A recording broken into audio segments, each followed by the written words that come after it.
A misdirected gaze sparked what felt like a galactic-class diplomatic incident, and Elias Thorne was entirely to blame. He backed against the steady thrum of the primary diagnostic console, hands raised in a frantic gesture of surrender as astrometric specialist Lyra spun around.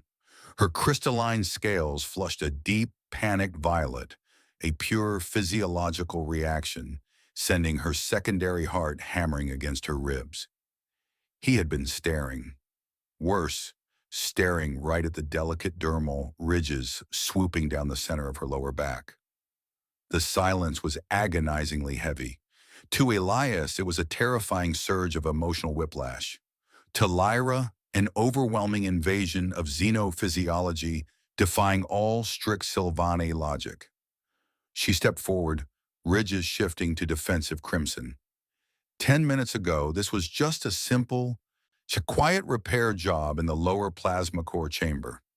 It turned out that bridging the gap between two deeply different species happened one awkward misunderstanding at a time. Elias was quietly running standard recalibrations, bathed in the soft, warm lighting of the core room. He possessed a natural, maddeningly human curiosity. Cross-cultural translation was rarely ever simple, and for weeks Elias had been trying to silently decipher the intricate, color-shifting ridges denoting strict military rank among the Sylvani crew. Surprisingly, his gut instinct told him the hidden answers lay in the subtle gradient shifts along Lyra's spine. It was purely academic, or so he told himself.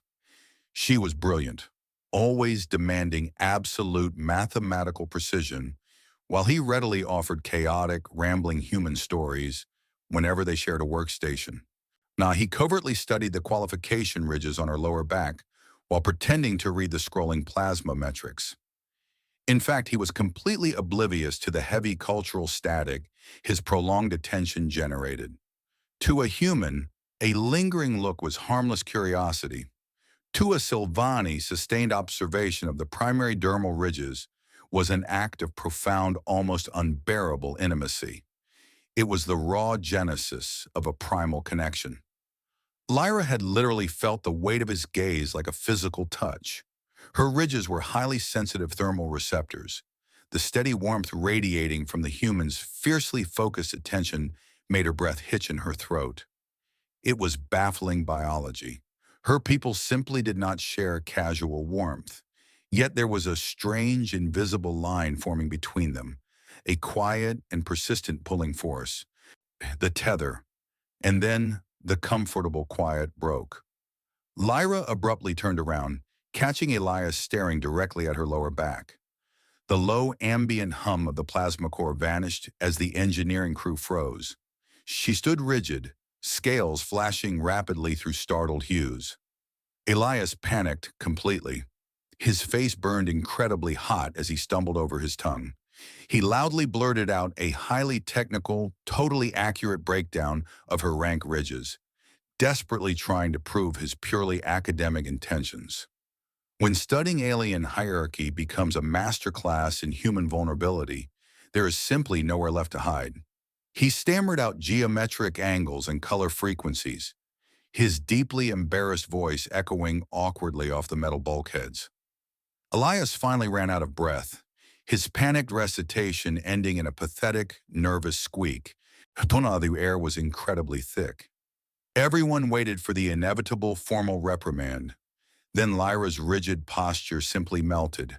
She broke every deeply ingrained stoic norm of her species, throwing her head back and bursting into unrestrained, full-body laughter.